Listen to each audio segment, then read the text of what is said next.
Hey, what's up everybody? It's your boy Dyzee over here, and today I wanted to make this little video to break down the battle between Flearock versus Shigekix. Now, the reason why I'm trying to make this video is actually not because I'm trying to argue about who should have won or who should have not won. That is not why I'm doing this, but it's because I was kind of like watching the battle at 5 o'clock in the morning, just having a great time. And I was watching the live chat, and the live chat was going off. It was going crazy, and everyone is putting their opinions. And I saw that there are some people who legitimately want to kind of understand why the judges may have voted a certain way or not, right? And like I said, I'm not here to say if the judges were biased or there was an opinion or I agree with this or I agree with that. I just want to provide uh, alternative perspectives, other perspectives, so that you can kind of see more perspectives before making up your decision, right? Everyone's valid to your perspective and your opinion too, and I just like I said, I just want to provide other ones.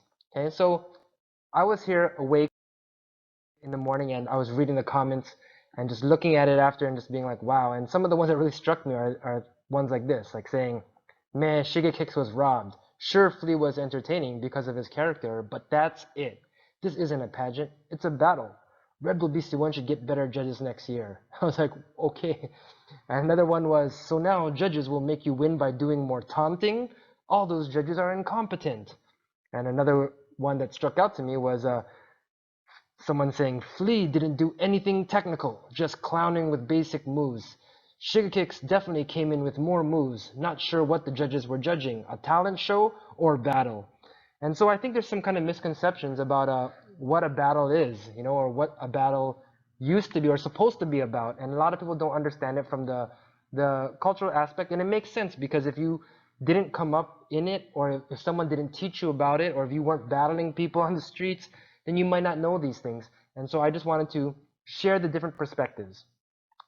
So first, let's talk about the different perspectives. So, and all the perspectives, like I said, are absolutely valid. They're all part of breaking. I don't think that we should take one away, and everyone weighs each perspective differently, and that's a fact, right? It's people's opinions and people's preferences. However, we should be more aware of all the different perspectives if we truly want to understand why somebody may have won or lost. So the first perspective is the one that we all know. A lot of us get into breaking because of this, and that's the dynamic and difficulty perspective.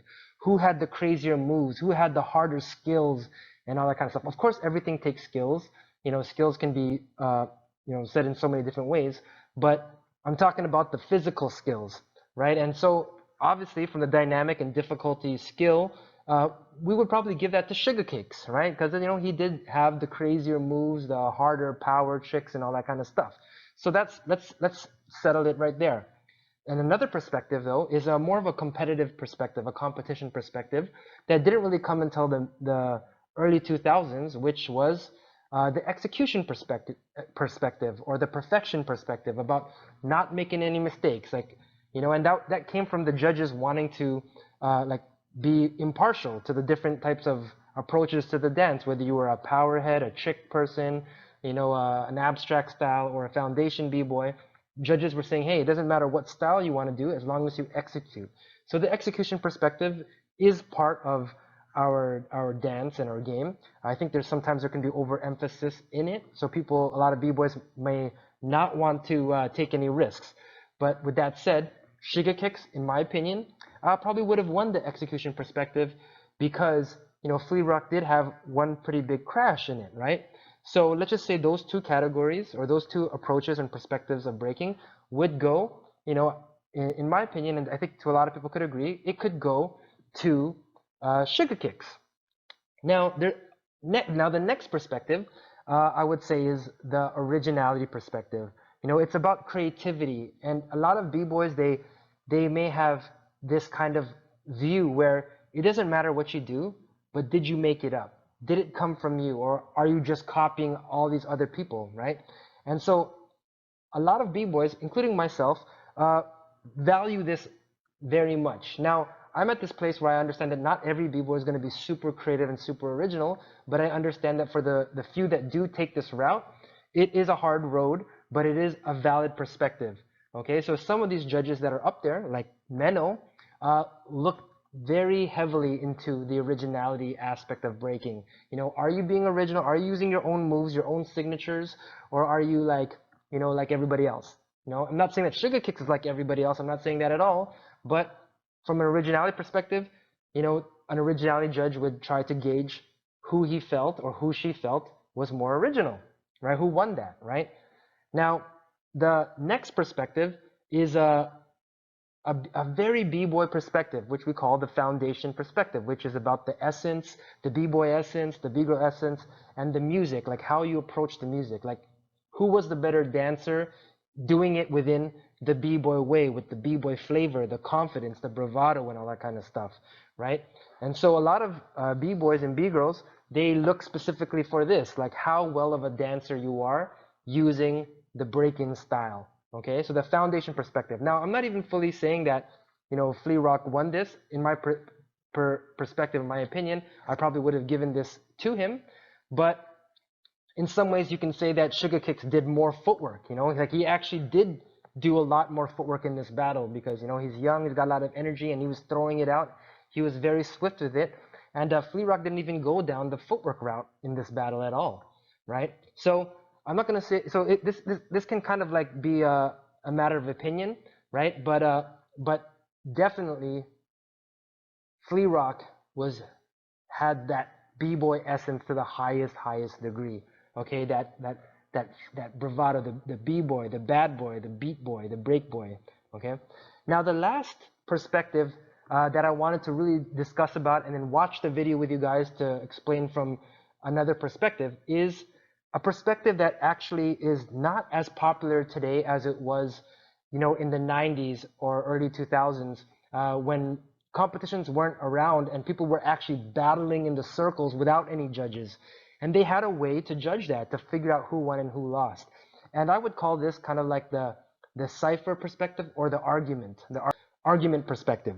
Okay? And it's really about the conversation of the battle, like trying to win this argument, you know, like I'm better than you. Okay? Like, kind of like that. So let me get into that. In order for me to explain this, I just want to bring this back all the way to the very beginning, you know, of the cipher perspective, which is the original purpose of battling. Now, some people might say, well, how do you know what the original purpose of battling is? And I'm not talking about the 70s, but I'm bringing this back, and I'm going to show you some proof that when breaking first exploded from the underground and came into the mainstream was all the way back in 1981. And it was the very first commercial battle, public battle that was, you know, promoted and was on music videos, and there were like, you know, businessmen and rich people watching this battle, and this is what made hip hop and breaking explode all around the world. And there was this battle that happened in 1981 called the Rocksteady versus Dynamic Rockers battle at the Lincoln Center. Now, the reason why I'm showing this is because think of this flyer that you see over here was created by the Rocksteady crew, and they wanted to explain breaking to the world, right?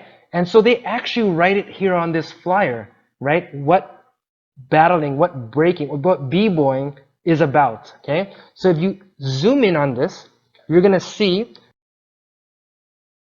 right here, I'm circling it in the yellow, they put a description. They say breaking, or otherwise known as b-boy, is a competitive, warlike dance making the opponent look bad.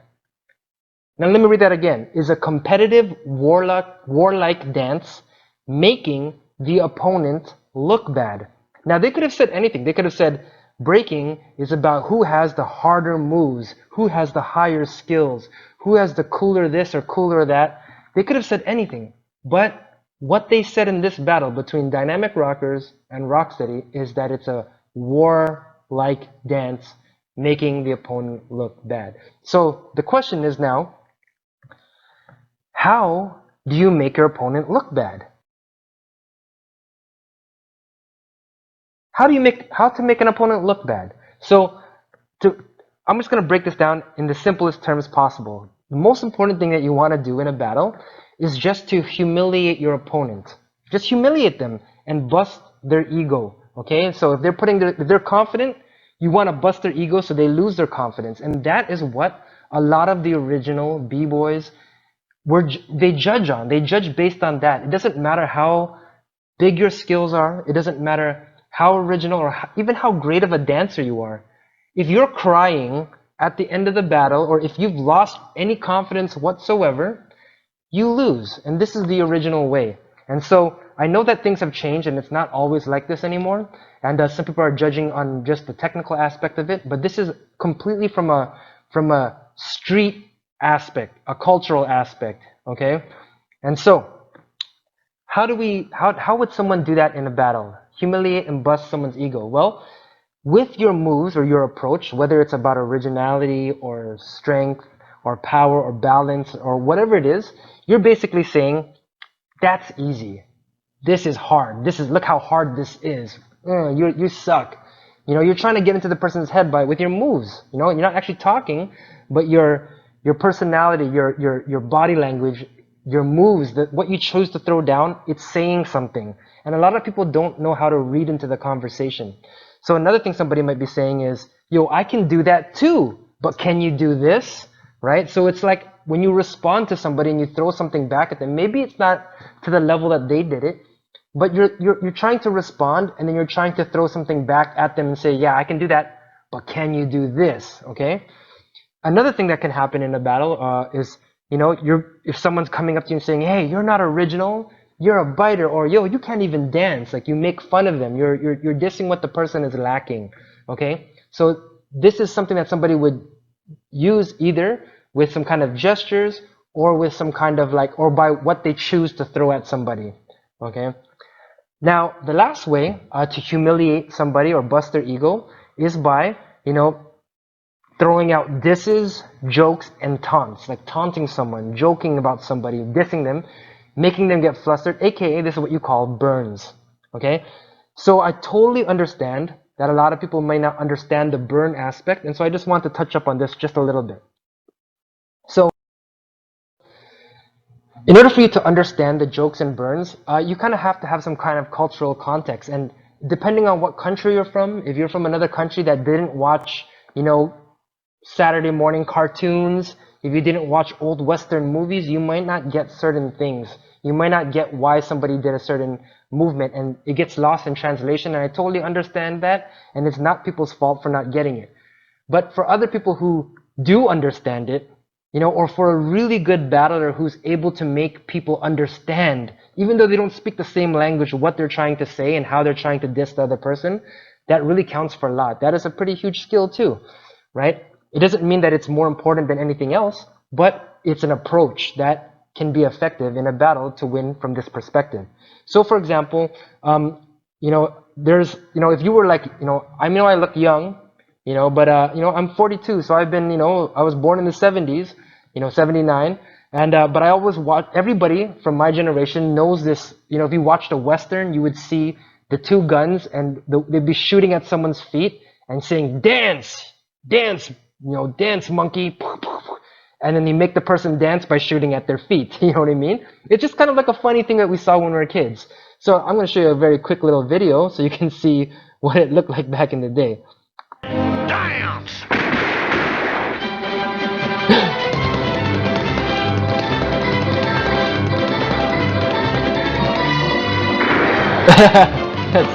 So this is kind of like, you know, what we were watching back in the day. So we get the whole dancing kind of thing. So when I was reading some of the comments, you know, and some people were saying things, it made me think a lot about this, right? Like, so for example, one of the things that I read was someone said, and I think Shigekix's real opponent was the public. He was really demoralized by the public's reaction to some of Flearock's moves. And that actually makes sense, because that is actually what you are trying to do as a battler. You are using the audience around you as a weapon in order to get into your opponent's head. You make fun of them, you one-up them, you burn them, you do all types of things, and when you win over the audience and they scream and they laugh and they point, it helps to demoralize your opponent, and your opponent is trying to do the same thing back to you as well. So Flearock was able to utilize that, and the craziest thing about this is that if this was in another country where people don't normally cheer, it would have worked. But because he was able to do it in Poland, even though they may not even speak the same language. The fact that he was able to get that kind of reaction from the crowd there, not because they were biased, but because they understood what he was trying to say within the dance. And that, I think that was amazing. And another comment that I read was that someone said, Shigekix looks scared up there. Flearock will have that effect on people he battles. No surprise here, he won. And that is kind of the goal, is like when you make somebody up there who you're battling, like look like they're about to cry. I'm not saying Shigekix looked like he was going to cry, but if you take somebody out of their natural character, you know, when they're really confident, then all of a sudden they're no longer confident, or they're like talking to the judges and flustered. That's a way to make it look like you won, especially if you still carry that confidence and that bravado to the very end. Okay? So I'm not saying that all the judges were looking at this. I'm just providing an alternative perspective, right? Because we don't know exactly what each of the judges were looking at. Some may be looking specifically at one thing, some may be looking at multiple, and some may be looking at this one, or some may subconsciously be looking at it from the old school perspective like this. Who knows? So anyways, let's go and watch the video. Alright everybody, so let's watch this battle together, and I'll try to break down what was going on through the conversational aspect of it. So, first off is Shigekix, of course, and look at his bravado. I just want to show that he's got so much confidence coming into this battle. You know what I mean? Like he's just feeling it and enjoying himself out there, right? Walking up to him, flipping up, you know, going down, you know, like he doesn't, holding his knee, kind of like holding his knee 90, like there's a concept here. Halo holding his knee into freeze, you know, getting up, and then he does like the Flearock shuffle kickouts right at him, you know, and then reverse halos into freeze, you know, like he knows that he's killing it, you know what I mean? Now what does Flearock do? Okay, now Flearock's coming in, and this is something that I have to break down what goes on. So as you could see, what he's doing is he's actually going in and reaching for a katana. Okay, now what makes this funny is the fact that Shigekix is Japanese, right? So he's basically saying like, yo, I'm gonna chop you up like a samurai, you know, and it's funny, and that's what the burns are supposed to be. It's supposed to be funny, you know, it's supposed to be like a joke, you know, something that people will laugh at or crack up at, you know, and in some way get into your opponent's head, right? And so another thing that I want to point out that happens here is that you know, when someone's burning you, sometimes most people, they do like a single burn to the music, like a blam, like a cock, or like a strike. And what you do is you telegraph it, and you kind of like catch it right when they do it by doing the same thing. So Shigekix tries to do that, but what happens is Flearock actually doesn't just do one strike, but he goes into a whole beat-hitting, rocking slash massacre strike to the music, and you know, Shigekix basically just takes it, like, you know, and it gets him kind of flustered. It gets him looking at the judges, looking around, where what you're supposed to be doing when you're getting burned is you're supposed to just stand there in your best stance and just take it. You know, take it and think about how you're going to respond next. That's what you're supposed to be doing. So let's watch this. Okay, here he comes, takes it out, chops him, slashes him, stabs him in the heart, wipes it off, and puts it back, puts it away. Okay, then he goes down into some sharp poses, and these sharp poses to the beat, the 4-minute just exudes confidence. Now here's another thing that he does. Flearock goes into classic head spins, like taps and lets go and glides. Like he does this against Shigekix, which is so funny. Now he crashes out of that very clearly, okay? Everyone's going crazy, but as he crashes out of it, everyone kind of quiets down, because we all see that, yeah, that is actually a big crash, and from an execution perspective, he kind of messed that up, you know what I mean? We can see that, okay? So Flearock goes in, and he continues on, and he finishes with this holding the foot kind of combo right here into the freeze, okay? So not saying who's winning or losing, right? Like, you know, not even saying that, but I'm just explaining the conversation that's happening, not judging this round for round, right? Because not everyone judges round for round. Round for round is not technically is not the 100% sure standard that everyone judges by. Some people judge the old school way by the conversation, and in the end, who had the better argument. Okay, so what's dope right here is Shigekix comes in with an amazing starter, you know, attacking, and I like what he does here. Okay, he's like attacking, moving up, gets up, takes out the sword, and boom, slices him back. Okay, good on him. Okay, he basically takes the same burn and he basically does it back. He doesn't do it as good, you know, but at least he's throwing it back at him to make fun of him back, and that is what the battle is about. Great response, or not great response, but decent response to the katana burn. Okay, so here he goes and he's continuing, and now he does some incredible stuff, obviously. Okay, Shigekix, not phased yet. He's not even phased. He goes in, rocking the beats with his footwork. Okay, killing the beats with the footwork right there. That was great. Okay, goes into halo, coin drop, you know, freeze. Okay, continues back with his footwork, attacking at him, and then he's gonna go to his finishing. Boom, boom, up, then boom, and freeze, and finish at the beat. Okay, now this is what's awesome. He comes in, he enters the circle with a float. Okay, as the starter, he got into the middle of the floor by doing a float. Looks like he messed up, but continued with that going under. Now this is, here we go. Okay, this is the main one where he takes, because Shigekix burned him, it was actually a trap, where now, because he did a burn against him, now he comes back with an even bigger burn. Okay, so he brought him into the burn world, you know what I mean? It was kind of like a trap because, you know, obviously Flearock is, you know, like a master at burns. So he comes out, takes out the two guns and shoots him, throws one under his leg, catches it, starts shooting his feet, basically saying dance, goes on the ground, shoots him with an army crawl, goes back into a matrix bridge, no hand, and shoots him under and slaps him in the face.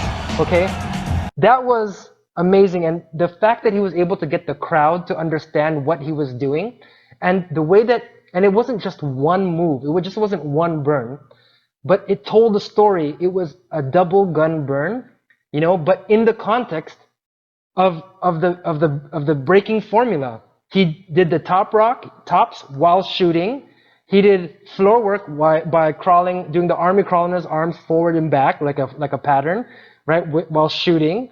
And then he did a freeze. You dance on top, you dance on the floor, and you freeze. And his final freeze was a no-hand bridge with the guns, you know, and everyone went crazy. He brought everybody into his world, and that was amazing in the context of a burn combo. You know what I mean? Like a power move, one power move is nothing, but power move combos are dope. One burn is nothing, but a combo of burns that tell a story, it's also very, very hard to do. Okay? So let's continue. Now Shigekix, you know, is okay, there was a little, you know, I gotta talk about that too. A lot of people were saying that was mad disrespectful, but I want to say that this is a battle, you know what I mean? And we're under the same rules when we're battling. You're trying to make, you know, me lose my confidence with whatever disses, burns, moves, whatever you can to make me look bad and lose my confidence. And I'm trying to do the same thing to you. And it's the same thing with like MMA. People are actually punching each other, elbowing each other, choking each other, you know, and they're not saying, oh, I'm sorry, I'm not respecting you with this punch to your nose. You know, we're part of the mutual rules. But after the fight, after the war, after the battle, we show love, we shake hands, we give each other props. You know what I mean? And so that's basically what is going on. Flearock is saying no love until after the battle is settled, basically. You know? And believe me, they're friends. They actually battled together at World B-Boy Classics before. So anyways, let's continue. Shigekix is coming in and he's trying to get the crowd hype, but basically Flearock says, yo, get down to the ground, get down to business. Now, I missed that he did this the first time because Shigekix didn't sell that property well enough, where he tries to shoot him back, but because he's not good at burns, he doesn't know how to draw get the crowd to see what he did. I missed it the first 3 or 4 times I watched this battle that he actually tried to burn him back, okay, with that double gun burn and then dive into power. It would have been even more crazier if he jumped in the air, shot him in the air, threw the guns out, caught it, and then went into power. And if everyone got what he was trying to say, it would have been nuts. Okay, so here he's continuing, going to crazy. Right there, right here, I feel like this was a perfect time to take out the guns and shoot him right back and go into something. It would have been a perfect time right here, but instead he gives a come on kind of a gesture, which I just feel like he should have made fun of the gun burns right at this moment right here. Right there. Okay, he could have went in, gone into that, and then he could have taken the gun out and shot him right there. Now, what I like that he does is he finishes off by making fun of that move, and then he makes fun of the floats, and then he goes into one like strong finishing ender right here. Bang! That was crazy. Okay. Now, it's cool that he's trying to mock his float, right? Like, you know, and that was cool. He only did 2 rounds, but the difference with his float and Flearock's float is Flearock was using it in a straight line and going in. You know, if he was gonna do that float, I think he should have did the float and then continued into that last move to make it like, you know, it's more like he did a ugly float, so what? Which is a way to mock, you know, but it would have been even better, like I said, to float into the halo, into that shoulder thing. It would have been nuts, even more nuts. Anyway, let's continue. So how does Flearock reply to this round? Now he's basically saying, oh, this is my itch, right? And he's coming in here, and he's taking his time, but what he's just doing is he's just showing this kind of bravado, right? Like great form in his tops to show that he's got that confidence, like with swagger, shaking his head, shaking his legs, you know, showing that he can head spin back into halos. So he's basically saying, yeah, I can power too. Pushes up 90s. Okay, now he's gonna go back into his burns, right? Grabs him, now right, does the writing thing, threads through, burns, grabs his balls, you know, footworks up, gets up, and does a whole I'm gonna untie your shoelace kind of burns. Now that was definitely towing the line, okay, like, you know, when he grabbed his shoelace. But that's kind of part of breaking, is we kind of get right up on that unwritten unwritten rule, that invisible line that shouldn't be crossed. Part of breaking, part of battling is going as close to that line, hovering over it, dancing around it. And sometimes we step over that line, and there's always sometimes consequences to be paid, sometimes there's not. And so what he did is he did try to undo his shoelace. Now one can argue, you know, he wasn't actually touching him, he's touching his shoelace. So, you know, it's not really touching him. But other people can say, hey, no touching whatsoever. So it depends on how the judge can view that. Was that, like, you know, personally, I don't think it was that bad. If he actually pulled it out, then it might be like, oh wait, that's kind of messed up, you know what I mean? So, but that didn't happen. So let's take a look at what the judges think. The crowd absolutely loved the battle, and this was an awesome battle. 2 totally different styles battling, you know what I mean? Like, you know, it doesn't, just because he did the B-boy foundational approach doesn't mean he automatically wins. Just because, you know, Shigekix has crazy moves and skills like this doesn't mean that he automatically wins. Like nothing you do in breaking is like the ace, right? People may have an opinion what is an ace to them, but in the end, it's how you use it, when you use it, you know, and how you make your argument believable. Okay. Okay. So in the end, like the final score was 4-1, and if you look at someone like Clayju, Clayju is like a freestyle kind of in the music kind of guy. So of course, I can see why he would vote for Flea. If you look at someone on the opposite end, is El Nino, and El Nino, you know, he doesn't really dance with a lot of burns. He's more like, you know, technical in the way he battles, all crazy skills, power, mixing it together. So it makes sense why he would vote for Shigekix. You know, Menno looks at the originality, you know, so it makes sense to me why he would select him as well. And Beta, and I'm not sure, Beta is like straight street style, so of course she's gonna like Flearock's approach. She's gonna understand it very well. And I'm not sure about Sarah B, what she votes on, you know. I'm not too sure. Anyways, guys, I hope that you enjoyed this little breakdown that I did. Just trying to show that different perspectives from the perspectives of the original way of battling, where it's not necessarily who does the hardest moves, but who is able to really battle and take away your opponent's confidence, you know, while maintaining your own. You know what I mean? Like, you know, like how they would have battled back in the days at a party, or at a block party, or at a jam or a club or something like that. Okay, and of course, I'm not saying that you know, from this perspective, I definitely think that Flearock won from this perspective, but there are other perspectives like the skills, power, blow-ups, dynamics, tricks perspective that I, you know, for surely give to, and execution I would give to Shigekix, right? But that's not the point, is not to say who won or who lost. I'm not trying to say your perspective is wrong or perspective is right. All perspectives are important in this dance, and what we need to do is collect all of them together. Now, what I'm worried about is, you know, when we're going to the Olympics, you know, if we're fighting online this much about who should have won and robberies and all that kind of stuff, I really hope that this doesn't happen at the Paris Olympics. You know what I mean? Because it's just going to make us look bad. It might be if this happens, it might be the last time that we're ever going to make it to the Olympics. You know what I mean? So I really hope that the organizers of the Paris Olympics are going to take into consideration using some criteria, which they already have, but just putting it in the forefront. Kind of like, you know, in figure skating, you know, it's very subjective, you know, I mean, seeming that way. But when the scores come, you see a score for technical and you see a score for artistic. I think that we should have that with breaking. There should be some kind of, it should be based on criteria rather than just the judge's opinion. Otherwise, people are going to be arguing till kingdom come. Now, this is just for the Olympics. I don't think everything should be judged like that. But if we're going to be taken seriously and not become a laughing stock where everyone's going to say this is the worst thing they ever saw, you know, we need to like work on it now. So I'm hoping that, you know, they're going to prepare for that. And I'm pretty sure they will. And I'm hoping that they will. Anyways, guys, if you enjoyed this, I hope that you guys share this with other people who may be discussing this subject and wanting to know why Flearock may have won over Shigekix.